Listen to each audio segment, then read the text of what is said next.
Good afternoon, and I'm Raghu, and I'm the CEO and founder of this company called Concept Waves, and we work in the education space, and my other areas of interest include crop produce management solutions, and bottom of pyramid segment, and scalable and viable solutions is also something which I usually look at.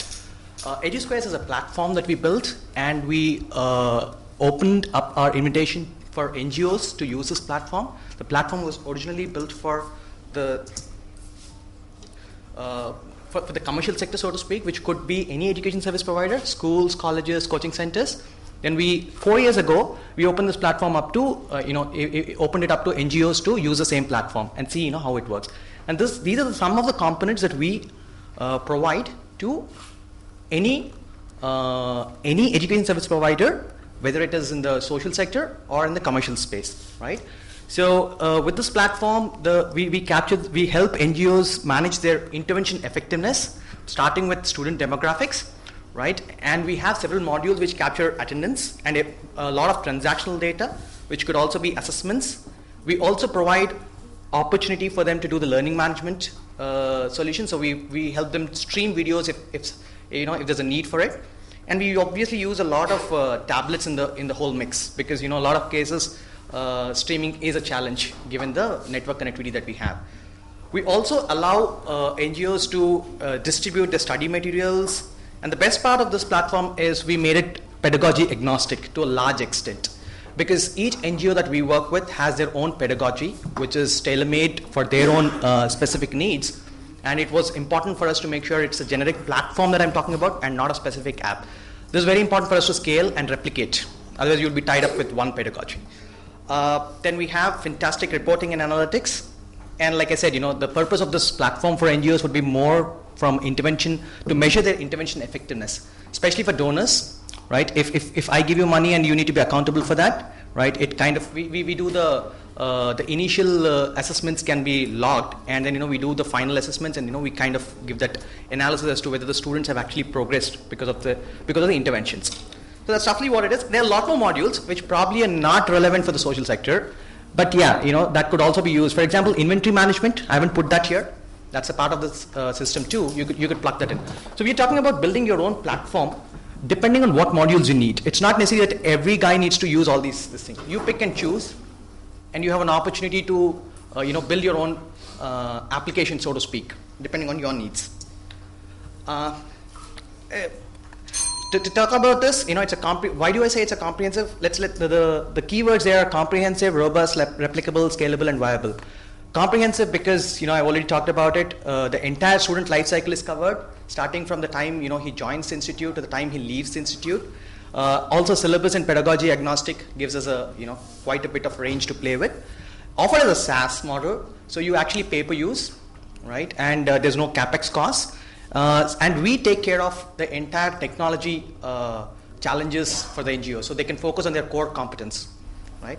And it's replicable, like I already mentioned. It's because scalable and replicable because it is pedagogy agnostic, and also because we've used heavily the cloud computing and the mobile technologies. We kind of married them and orchestrated the show for.